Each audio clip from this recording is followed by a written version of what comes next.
TDP party గెలిచి 10 రోజులైంది. ఏదైతే 2024లో గెలిచిన తర్వాత భారీ మెజార్టీతో గెలిపించారు. గెలిపించారంటే గెలిచారనే చెప్పొచ్చు. గెలిచారు. గెలిచిన తర్వాత నుంచి టీడీపీ పార్టీ చేస్తున్న అరాచకాలు చూసి మామూలుగా గాదు. పాపం సీనియర్ నాయకులకు గానీ అవాక్కయిపోయే స్థితిలో అయిపోయారనే చెప్పుకోవచ్చు. కొంతమంది సీనియర్ నాయకులు గానీ, ఇప్పటివరకు మేము ఇలాంటి హింసాకాండ ఎక్కడ చూడలేదు, ఎప్పుడు చూడలేదు, ఇంత దారుణంగా టీడీపీ పార్టీ బరి తెగించింది అనని ఆశ్చర్యపోయే విధంగా కొంతమంది ఆశ్చర్యపోయారు గానీ, ఎందుకంటే ఎక్కడ చూసినా బడుగు బలహీన వర్గాల మీద, ఎక్కడ చూసినా కానీ వైసీపీ కార్యకర్తల మీద దాడులు, దౌర్జన్యాలు, వాళ్ళకి సంబంధించిన ఆస్తుల మీద మొత్తం చిందరవందర చేయడం, కుటుంబాన్నే విచ్చలవిడిగా చేయడం, ప్రతి చోట అంటే ఒక్క నియోజకవర్గం కాదు, అన్ని నియోజకవర్గాలు రాష్ట్ర వ్యాప్తంగా చూసుకుంటే అన్ని నియోజకవర్గాల్లో దౌర్జన్యాలు, మర్డర్లు, కత్తులు తీసుకొని వాళ్ళ ఇళ్ళ మీదకి పోవడం, కర్రలు తీసుకొని దాడులు చేయడం విపరీతంగా అయిపోయిందని సీనియర్ నాయకులు కానీ అవాక్కైపోయారు. అదేవిధంగా వైసీపీ పార్టీ నాయకులు కానీ షాక్ తిన్నారు.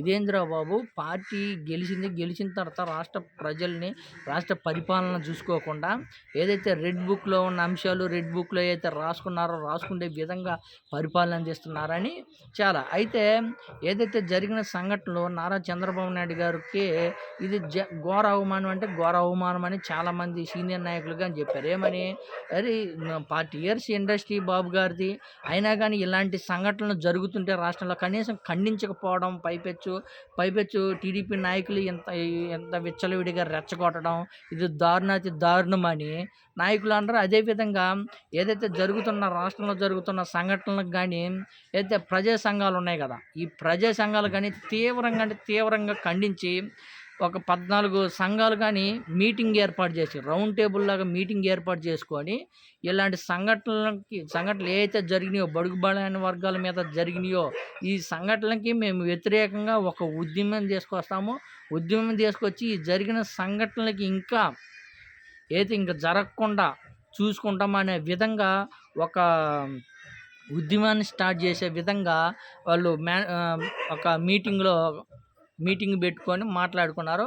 మొత్తానికి ఇప్పుడు జరగబోయే సంఘటనలు ఇలానే ఏదైతే టీడీపీ మరీ కోస్తా కానీ దాడులు కానీ మళ్ళీ రెట్టింపు అయితే ఏదైతే సంఘాలు కానీ ధర్నాలు, దీక్షలు చేసే విధంగా మేము తీవ్ర స్థాయిలో ఉంటాము.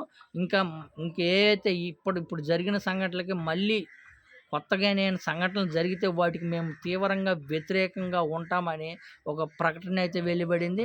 అదేవిధంగా ఇప్పుడు జరిగిన సంఘటనలు బాబు గారికి ఘోర అవమానాన్ని తీసుకొచ్చిందని చెప్పుకోవచ్చు. ఎందుకంటే గతంలో ఎప్పుడు ఇట్లాంటి సంఘటనలు జరగలేదు. ఏ పార్టీ వచ్చినా సరే, ఓడిపోయినా సరే, గెలిచినా కానీ ఇలాంటి సంఘటనలు జరగవు. కానీ టీడీపీ పార్టీ వచ్చినాక ఇంత ఘోరంగా దాడులు జరిగాయని ప్రజా సంఘాలకు కానీ వేదిక పెట్టుకొని ఈ సంఘటనలన్నిటికీ వ్యతిరేకంగా దీక్షలు, ధర్నాలు చేసే విధంగా తయారయ్యాయంటే ఒకసారి చూడండి టీడీపీ పార్టీ ఎంత దారుణంగా దిగిందంటే.